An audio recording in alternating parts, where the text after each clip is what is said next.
Donc cette coordination nationale s'est réunie à la demande de nos amis de l'étang de Thau, qui ont initié il y a 2 ans à peu près un mouvement assez inimaginable un an avant pour défendre l'eau sur le bassin versant des Cévennes, considérer qu'il y avait de gros problèmes financiers, de gestion de l'eau potable, de l'assainissement sur le bassin de Thau, des centaines de millions d'euros investis, plus ou moins bien, une usine de retraitement des eaux à 200 millions d'euros, alors que le mouvement citoyen local considérait que 50 millions auraient suffi. Et c'est une coordination qui a réuni plus d'1 millier de Sétois, de gens de Frontignan, de Bouzigues, de viticulteurs, et qui en gros s'oppose au mode de développement actuel, à l'agriculture intensive, à l'agriculture chimique, et qui considère que si on veut sauver l'eau, si on veut préserver la ressource, pouvoir boire de l'eau potable demain, il faut vivre autrement sur ce bassin. Et ils ont donc considéré qu'une réunion nationale à Frontignan, à Sète, leur permettrait de donner plus d'écho à leurs interventions.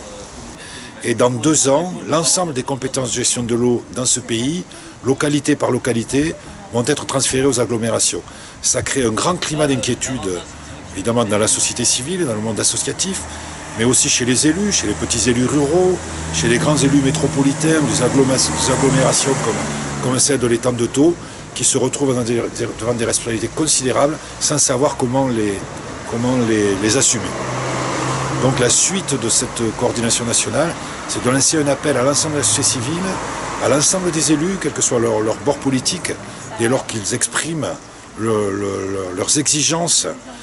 d'assumer une compétence de l'eau comme un bien commun, c'est-à-dire un bien qui ne doit pas être une marchandise, mais où chaque euro payé par les usagers reva à la nature, reva à la gestion des écosystèmes, reva à la participation citoyenne. Et du coup, ça a été fait, il n'y a pas de politique derrière, ou c'est parce que au bien commun, c'est quelque chose qu'on retrouve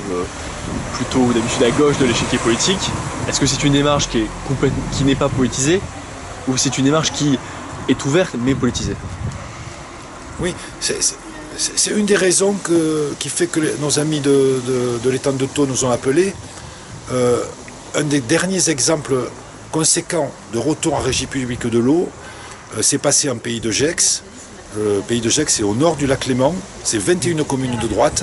qui voulaient passer la gestion des eaux à une grande multinationale, la Lyonnaise des Eaux, et qui en moins de 6 mois, sous la pression populaire, sous les mouvements de formation, d'éducation populaire qu'ont conduit les citoyens, ont décidé, qu'ils soient à droite ou à gauche, de revenir en régie publique. Donc il y a bien sûr des enjeux politiques derrière l'eau, il y a des enjeux financiers considérables, mais il y a un enjeu universel qui est la prévention du risque climatique, la préservation des ressources en eau, l'accès de tous à l'eau et à la préservation des écosystèmes, qui fait que l'exercice de compétences, pour nous, est d'abord citoyenne et dépasse les enjeux politiques.